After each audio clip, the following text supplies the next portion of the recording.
বাংলাদেশের মাটিতে নেই মোহাম্মদ ইউনূস। এখন তাহলে কোথায় রয়েছেন ইউনূস? ফ্রান্সে মুখ লুকিয়েছেন নাকি বাংলাদেশের অন্তর্বর্তী সরকারের প্রধান? ট্রাম্পের প্রত্যাবর্তন, ভ্যানিশ ইউনূস। কি দেশে ফিরবেন মোহাম্মদ ইউনূস? তিনি তো প্যারিস থেকেই বাংলাদেশে এসেছিলেন অন্তর্বর্তী সরকারের প্রধান উপদেষ্টা হয়ে, প্রধান মুখ হয়ে। এখন তাহলে কেন নেই বাংলাদেশে? সে নতুন বাংলাদেশ গড়ার স্বপ্নের ফেরিওয়ালা, তিনি এখন কোথায়? বাংলাদেশের মাটি ছেড়ে কোথায় গেলেন তিনি? যেখান থেকে এসেছিলেন সেই প্যারিসেই কি চলে গিয়েছেন? লুকিয়েছেন বাংলাদেশের অন্তর্বর্তী সরকারের প্রধান? ট্রাম্পের প্রত্যাবর্তন, ভ্যানিশ ইউনূস। আদৌ কি দেশে ফিরবেন? ট্রাম্পের সঙ্গে ঘনিষ্ঠ সম্পর্ক তৈরির জন্য প্রফেশনাল লবিস্ট ফার্ম কিংবা পেশাদার মধ্যস্থতাকারী নিয়োগ দিয়েছেন সাবেক প্রধানমন্ত্রী শেখ হাসিনার ছেলে সজীব ওয়াজেদ জয়। প্রায় 2.5 কোটি টাকার বিনিময়ে যুক্তরাষ্ট্র ভিত্তিক একটি প্রতিষ্ঠানের সঙ্গে চুক্তি করে ওয়াজেদ কনসাল্টিং ইনকর্পোরেশন। আমেরিকার মতো একটি দেশ কখনো তাদের পররাষ্ট্রনীতি, পুরো পৃথিবী যে আমেরিকার নিয়মে চলে সেই আমেরিকা চলে ডোনাল্ড ট্রাম্পের নিয়মে। অর্থাৎ ডোনাল্ড ট্রাম্প তিনি যেটা চাইবেন সেটাই পাবেন। এবার ডোনাল্ড ট্রাম্প তিনি ক্ষমতায় আসার পরে সাবেক প্রধানমন্ত্রী শেখ হাসিনা তিনি বাংলাদেশের প্রধানমন্ত্রী হিসেবে দাবি করে ডোনাল্ড ট্রাম্পের কাছে চিঠি দিয়েছেন, কারণ তিনি পদত্যাগ করেননি এবং তিনি পদত্যাগ পত্রে সই করেননি। এ নিয়ে কিন্তু বাংলাদেশে ব্যাপক পরিমাণে আলোচনা সমালোচনা হচ্ছে। এইবার আওয়ামী লীগের জন্য একটা বড় ধরনের সুসংবাদ, সেটা হচ্ছে সাবেক প্রধানমন্ত্রী তিনি দাবি করতেছেন আমি বাংলাদেশের প্রধানমন্ত্রী এবং প্রধানমন্ত্রী হিসেবে আপনাকে অভিনন্দন জানানো এই অধিকার আমার রয়েছে। সুতরাং সেই দিক থেকে তিনি অভিনন্দন জানিয়েছেন ডোনাল্ড ট্রাম্পকে এবং ডোনাল্ড ট্রাম্প বিষয়টা খুবই সুন্দরভাবে গুরুত্ব করছে। এবং অন্যদিকে ডক্টর মোহাম্মদ ইউনূস তিনি প্যারিসে গেছেন। আর এই মুহূর্তে যখন শেখ হাসিনা তিনি বাংলাদেশে আসবেন বা ইতিপূর্বেই ফোন আলাপ ফাঁস হয়েছে তিনি বাংলাদেশে আসবেন নির্বাচনের শেষে, সেই মুহূর্তে ডক্টর মোহাম্মদ ইউনূস তিনি প্যারিসে যাওয়াটা মানুষের ভিতরে কিন্তু সেই জিনিসই সৃষ্টি করে দিয়েছে, ভয়ে সৃষ্টি করে দিয়েছে যে তাহলে কি ডক্টর ইউনূস তিনি পালিয়ে গেছেন। পুরো বিস্তারিত আজকের এই ভিডিওতে দেখতে পারবেন। আপনার আসলে মতামত কি? আপনি আসলে সাবেক প্রধানমন্ত্রী শেখ হাসিনাকে বাংলাদেশের প্রধানমন্ত্রী হিসেবে দেখতে চান কিনা কমেন্ট সেকশনে লিখবেন। চলুন এবার ডোনাল্ড ট্রাম্প এবং ডোনাল্ড ট্রাম্পের ঘনিষ্ঠ হওয়ার জন্য যে লবিস্ট সিলেক্ট করেছে সজীব ওয়াজেদ জয়, তারা আসলে কতদূর এগিয়েছে এবং শেখ হাসিনা কবে নাগাদ বাংলাদেশের প্রধানমন্ত্রী হিসেবে ফিরে আসতেছেন এবং এক্ষেত্রে ডোনাল্ড ট্রাম্প যে সহায়তা করতেছে পুরো বিস্তারিত চলুন আমরা এক ভিডিও থেকে দেখে আসি। ভিডিওটা লাইক দিয়ে দিবেন, নিজের মতামত কমেন্ট সেকশনে লিখবেন। চলুন আমরা সেই ভিডিও চিত্রটি একটু দেখে আসি। বাংলাদেশের মাটিতে নেই মোহাম্মদ ইউনূস। এখন তাহলে কোথায় রয়েছেন ইউনূস? ফ্রান্সে মুখ লুকিয়েছেন নাকি বাংলাদেশের অন্তর্বর্তী সরকারের প্রধান?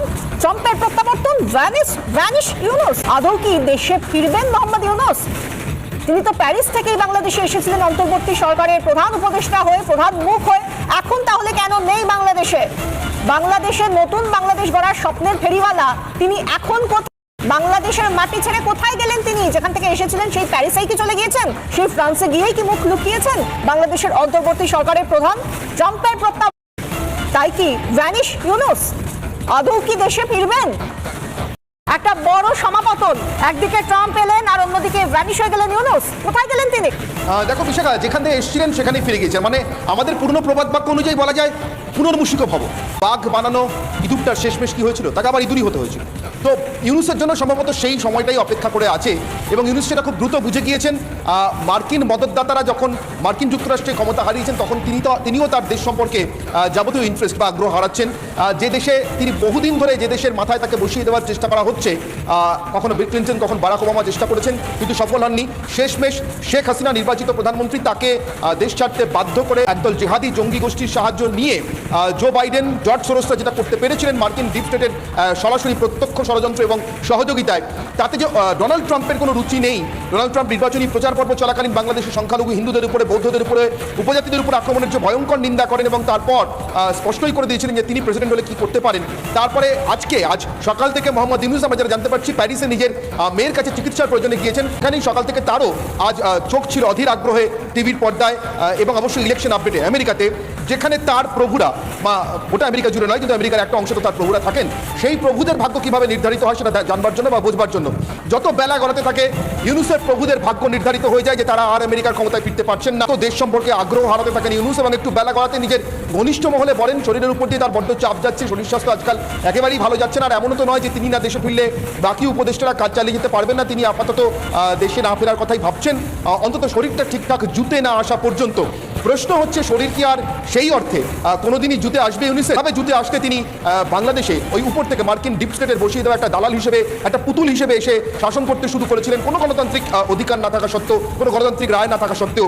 বিশেষ করে যখন ডোনাল্ড ট্রাম্প সেটা চালিয়ে নিতে আগ্রহী নন, কোনোভাবে মার্কিন ডিপ স্টেটকে কি দেশের ভিতরে কি দেশের বাইরে গণতান্ত্রিক সরকারকে উৎখাত করার কাজে এবং বিশেষ করে জঙ্গি জিহাদি গোষ্ঠীদের মদত দেওয়ার কাজে ব্যবহার করতে একেবারে রাজি নন ডোনাল্ড ট্রাম্প। আজকেও যে তারপরে তিনি তার প্রথম যে ভাষণ সেখানে কিন্তু স্পষ্ট করে দিয়েছেন বিশ্বজুড়ে জঙ্গি এবং জিহাদিদের বিরুদ্ধে তার অভিযান ডোনাল্ড ট্রাম্প আজকেও বলেছেন, এবং তারপরেই সম্ভবত শরীরটা আর জুতে নেই। মোহাম্মদ ইউনূসের পুনর্মূষিত হওয়ার দিকেই সম্ভবত খুব দ্রুত গতিতে এগিয়ে চলেছেন মোহাম্মদ ইউনূস।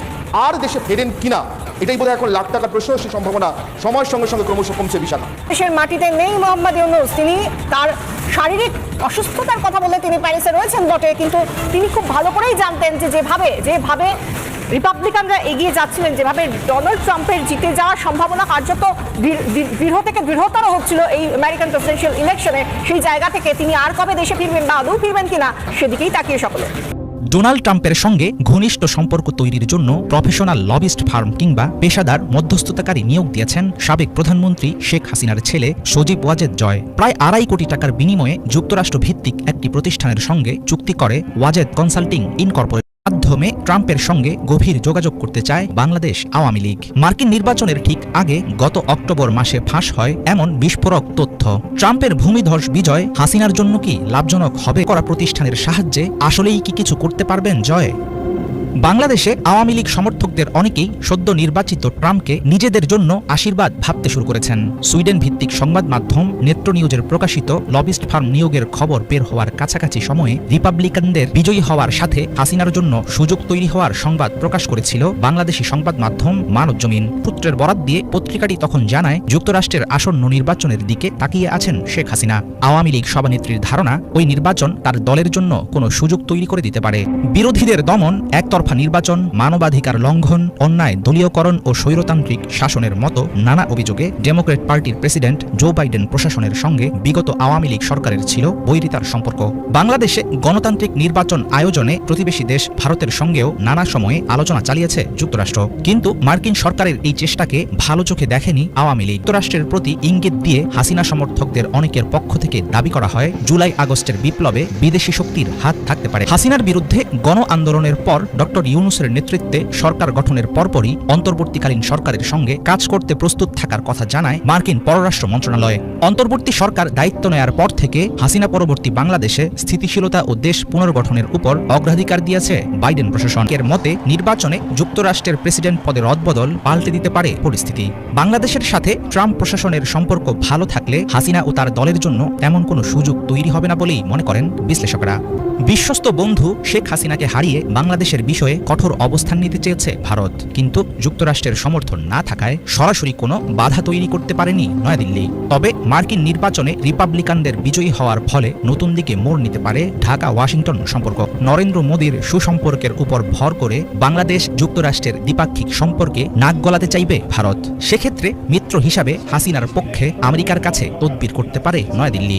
আওয়ামী লীগ সমর্থকেরা আশায় বসে থাকলেও তাদের অপেক্ষা কতটা ফলদায়ক হবে হাসিনা ও তার দলের জন্য সেটা নিয়ে থাকছে ঘোর অনিশ্চয়তা। শেখ হাসিনাকে মানুষ যে জন্য তাড়িয়ে দিয়েছিল, কারণ শেখ হাসিনা তিনি বাংলাদেশে ছাত্রদের বুকে গুলি চালিয়েছে, তিনি একগুঁয়েমি দেশ শাসন করেছেন, তার বিরুদ্ধে তার দলের লোকেরা কথা বললেও তিনি সেটা গুরুক্ষেপ করেননি, প্রশাসনের কোনো কথা তিনি কানে নেয়নি।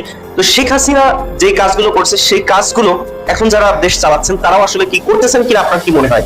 বিশেষ করে বিভিন্ন জায়গায় উচ্ছৃঙ্খল কিন্তু এখন পরিবেশ তৈরি হয়ে যাচ্ছে। বিভিন্ন জায়গায় কিন্তু আইন শৃঙ্খলা বাহিনী তারা কিন্তু তাদের যে কমান্ড আছে সেগুলো কিন্তু জনসাধারণ এখন অনেক জায়গায় মানতেছে।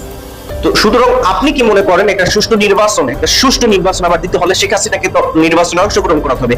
আপনি কি মনে করেন যে নতুন একটা সুষ্ঠু নির্বাচনী দেশের শান্তি এবং ভাবমূর্তি রক্ষা করতে পারে, নাকি আবার সাবেক প্রধানমন্ত্রী শেখ হাসিনাকে দেশে এনে প্রধানমন্ত্রিত্ব ফিরে দিলে দেশের ভাবমূর্তি এবং শান্তি বজায় রাখা থাকবে? কি মনে হয় আপনার? কমেন্ট সেকশনে লিখবেন। ভালো থাকবেন সবাই। আসসালামু আলাইকুম ওয়া রাহমাতুল্লাহ।